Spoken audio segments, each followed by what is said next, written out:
Lego Batman Legacy of the Dark Knight might be the game of the year. At least so far.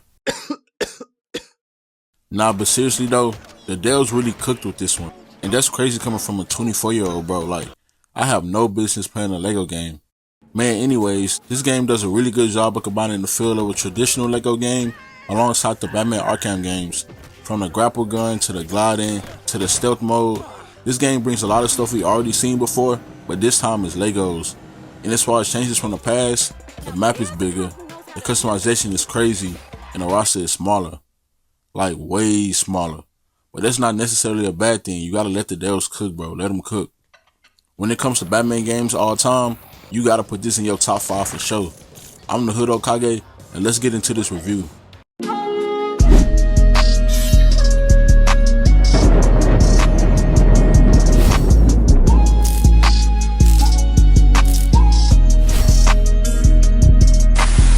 Before we get into this video, I gotta do something real quick. Okay, now we lit.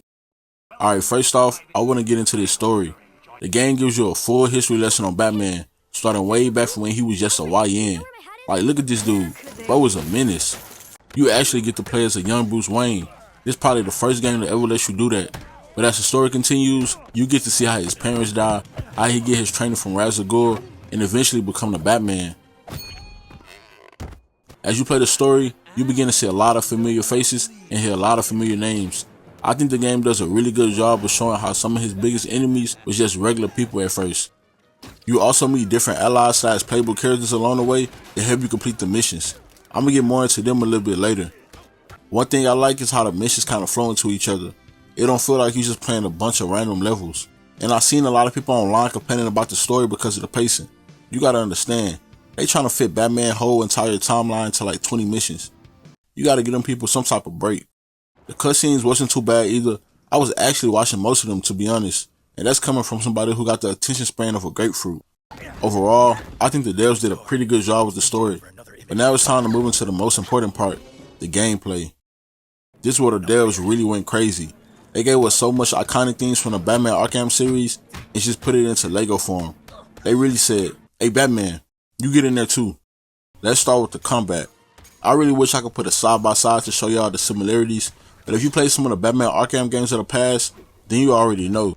The weapons, the countering system, the large waves of enemies, the different types of enemies.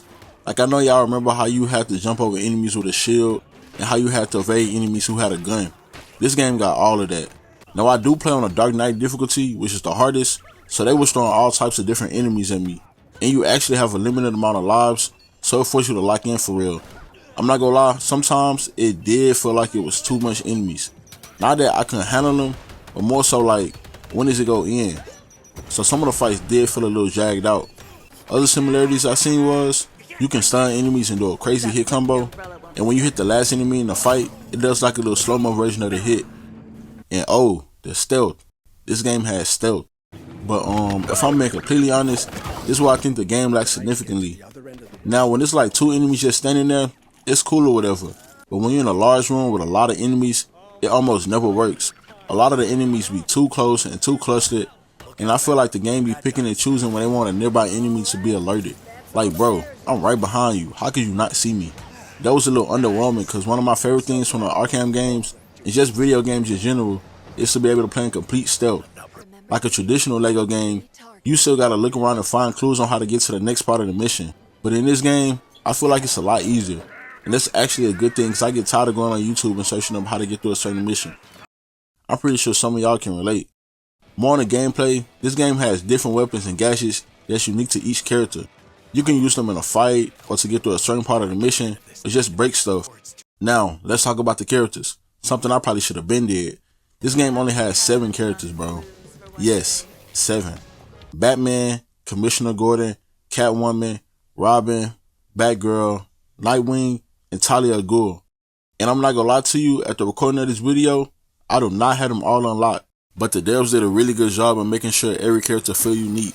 From the gadgets, the outfits, the vehicles, the fighting styles, it don't feel like a copy and paste of skins and abilities like previous Lego games.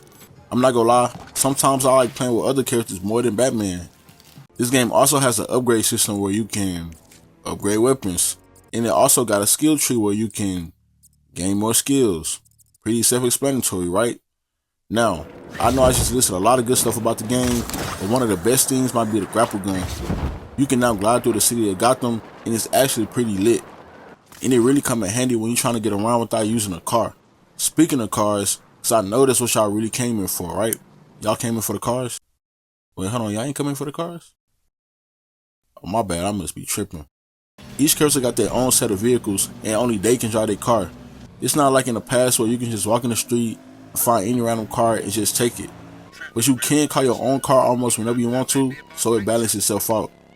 Every car feels different, which is another good thing this game did. Like, look at this. This truck is literally talking to me. Thought you'd never get out. And yeah, you only get cars. No boats, no ships, none of that. You still got street races that you can complete, and it's these car chases that you can do when it's a crime. Speaking of crimes, random crimes do pop up when you just free roaming, and you can go and stop them for some extra bread if you need it. It's really up to you. Before I get too carried away talking about all this other stuff, let me talk about the Batcave real quick. The Batcave, hard.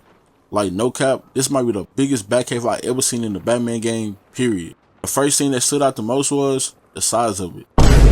What do you mean by that? Like, bro, look at this.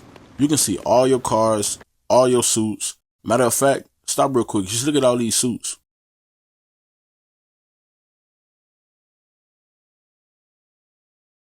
Now I know, I got a lot of stuff to unlock still, but you get the point. But this Batcave's so big, you might just get lost in here. I know I just mentioned suits and cars, but it's something I left out. You can customize different suits and cars with different color schemes. The amount of suits feel limitless for real. I'm not gonna lie, this game really lets you turn Batman to Mr. Put It On for real. Just walk out the lavish stove, pair of shoes, $12.50. One thing this game don't lack is content. Like, bro, it's a lot of stuff to do on here. The map is broken down into different sections, and once you unlock them, you can fast travel all around the city. You got realer puzzles all around the map, just like in the past, and honestly, they not too bad. It's a lot of little hidden stuff around Gotham too, like collectibles, secrets, little rewards, all types of stuff. My advice to y'all is simple: break everything. No, seriously, everything. Yeah, it's gonna take a little longer to beat the game, but you get more money, you collect more collectibles, and you probably find stuff you never thought that was in the game. You can probably already see it on the screen. The graphics in this game, they hard too. Like, look at the details on this mask. The devs really did their thing with the graphics. Especially with the level designs, bro. Like, these gotta be some of the most creative and innovative designs I've seen in a Lego game. Everything look clean, Gotham look good, and it don't feel like they just threw a bunch of random Lego pieces together and called it a day. It's always something to do, it's always something to find, and honestly, that's probably one of my favorite things about the game. Now let's talk about the bad. It's not too much, but I do want to address it. Like I mentioned before, the stealth mode is pretty bad, bro. Another thing I noticed was his bug. Sometimes my health get low and the screen turn red like it's supposed to do. But then when I get my health back up, the screen still be red. I'm not gonna lie, that do get kinda annoying, especially when I'm trying to record clips for y'all.